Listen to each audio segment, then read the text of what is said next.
আসসালামু আলাইকুম। আয়েশা কুকিং স্টুডিওতে আপনাদের সবাইকে স্বাগতম।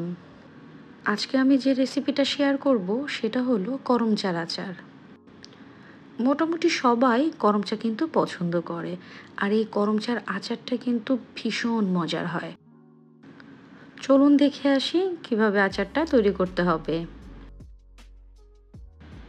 আমি এখানে নিয়েছি কাঁচা পাকা করম চা, যে করম চাগুলো একদম কাঁচাও নয় আবার একদম পাকাও নয়, মাত্র পাকতে শুরু করেছে এমন করম চা। করম চাগুলোকে মাঝখান থেকে কেটে ভিতরের যে বিচিটা ছিল সেটা ফেলে দিয়েছি। বিচিগুলো ফেলে করম চাগুলোকে ধুয়ে নিয়েছি। এখন আমি একটা স্পেশাল মশলা তৈরি করে নিব। এর জন্য চুলায় একটা প্যানে দিয়ে দিলাম 1 টেবিল চামচ আস্ত পাঁচফোড়ন, 1 টেবিল চামচ আস্ত জিরা, 1 টেবিল চামচ আস্ত মৌরি আর 1 টেবিল চামচ ধনিয়া। তারপর দিয়ে দিব স্বাদ মতো শুকনো মরিচ। এই উপকরণগুলো দিয়ে চুলাতে 2 থেকে 3 মিনিট একটু ভেজে নিব।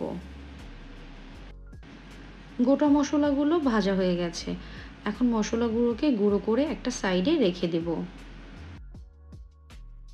চুলায় একটা প্যানে দিয়ে দিব পরিমাণ মতো সরিষার তেল। এরপর এর মধ্যে দিয়ে দিব 2টা তেজপাতা, 2 টুকরো দারুচিনি, 2টো এলাচ আর 1 টেবিল চামচ আস্ত পাঁচফোড়ন। গোটা মশলাগুলো দিয়ে নেড়েচেড়ে তেলের সাথে মিশিয়ে নিব আর 2 থেকে 3 মিনিট ভেজে নেব। ভাজা হয়ে গেলে এর মধ্যে দিয়ে দিব কেটে রাখা করমচাগুলো। করমচাগুলো দিয়ে তেল আর গোটা মশলাগুলোর সাথে নেড়েচেড়ে ভালোভাবে মিশিয়ে নিব। এখন এর মধ্যে দিয়ে দিব স্বাদ মতো লবণ, স্বাদ মতো মরিচের গুঁড়া আর সামান্য পরিমাণে হলুদের গুঁড়া। সবগুলো উপকরণ দিয়ে খুব ভালোভাবে আবার একটুখানি মিশিয়ে নিব। কয়েক মিনিট জাল দেওয়ার পর এর মধ্যে দিয়ে দিব ভিনেগার আর দিয়ে দিচ্ছি 1 টেবিল চামচ সরিষা বাটা। সেই সাথে দিয়ে দিচ্ছি কয়েক টুকরো রসুন। রসুনটা আপনারা আপনাদের ইচ্ছে মতো দিতে পারেন। অনেকেই আচারের সাথে রসুনটা খেতে খুব পছন্দ করে, আবার অনেকে চাইলে আপনারা স্কিপও করতে পারেন। তাই রসুনটা আপনারা আপনাদের স্বাদ অনুযায়ী কম বেশি করে দিতে পারেন। সবগুলো উপকরণ দিয়ে আবার বেশ কিছুক্ষণ নেড়ে চেড়ে এর মধ্যে দিয়ে দিব স্বাদ মতো চিনি।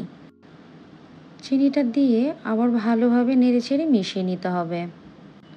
চিনিটা গলে ভালোভাবে মিশে যাওয়া পর্যন্ত জাল করে নিব। আমার আচারটা কিন্তু মোটামুটি ঘন হয়ে এসেছে। এখন এর মধ্যে দিয়ে দিব যে স্পেশাল মশলাটা গুঁড়ো করে রেখেছিলাম সেই মশলাটা দিয়ে আবার একটুখানি নেড়েচেড়ে মিশিয়ে নিব।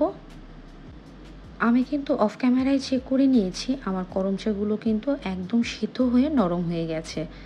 এখন মশলাটা দেওয়ার পর 4 থেকে 5 মিনিট আবার একটু জাল করে নেব। আমার করম চার আচারটা কিন্তু একদম হয়ে গেছে। এখন চুলা থেকে নামিয়ে পরিবেশনের পালা। আপনারা এই আচারটা যে কোনো এয়ারটাইট জারে সংরক্ষণ করতে পারেন।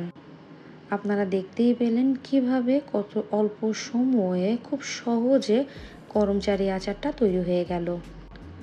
আশা করি আমার এই রেসিপিটা আপনাদের সবার খুব ভালো লেগেছে। যদি ভালো লাগে তাহলে একবারের জন্য হলেও এই আচারটা তৈরি করবেন। সেই সাথে এই রেসিপিটা শেয়ার করবেন আপনার ফ্রেন্ডস আর ফ্যামিলির সাথে।